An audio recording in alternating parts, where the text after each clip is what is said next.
Okay, so now that we've established completing the square, one of the ideas that we get from completing the square is the quadratic formula. Now, in a separate video, I'm actually going to develop this with you.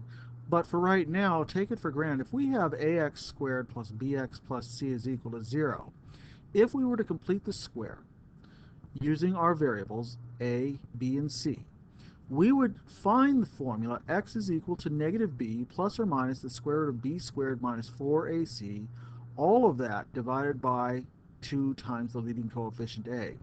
We consider this the quadratic formula. And the quadratic formula is not just this little piece at the very end. It's this entire expression that I've got boxed in right here. So you want to make sure that when you're using the quadratic formula, you take into account all of that. Well, how does it work? In this case, what you have to do is before you even begin, start by identifying your coefficients. And in this case, we're going to identify a to be equal to 2. Not 2x squared. A is the coefficient 2. B is the coefficient positive 5. And C, in this case, is the coefficient 3. So that's what we're going to substitute into our quadratic formula in order to solve this equation.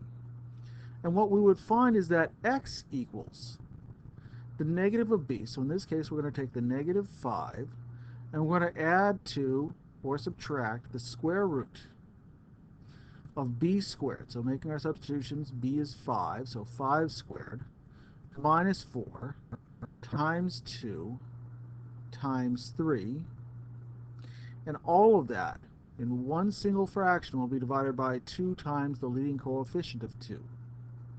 All right, so let's work out some of these numbers to simplify this down. We're going to get x will be equal to then negative 5 plus or minus the square root. Let's see, 5 squared is 25. And we're going to be subtracting from that 4 times 2 times 3. 4 times 2 is 8, times 3 is 24. And all of that is divided by 2 times 2, which is 4. Rewriting this yet again, we're going to get x is equal to negative 5 plus or minus. In this case, the square root of 1 is how it works out over 4. And we know what the square root of 1 is. It's just 1. So x will be equal to negative 5 plus or minus 1 divided by 4. Now, we need to rewrite this, of course. We've got two separate answers. One of them is going to be negative 5 minus 1 divided by 4. And that becomes x equals negative 6 divided by 4. And reducing our fraction, we get x equals negative 3/2 as this solution. But we also take on x equals negative 5 plus 1 as one of our solutions, divided by 4, which is the same as saying x equals negative 4 divided by 4.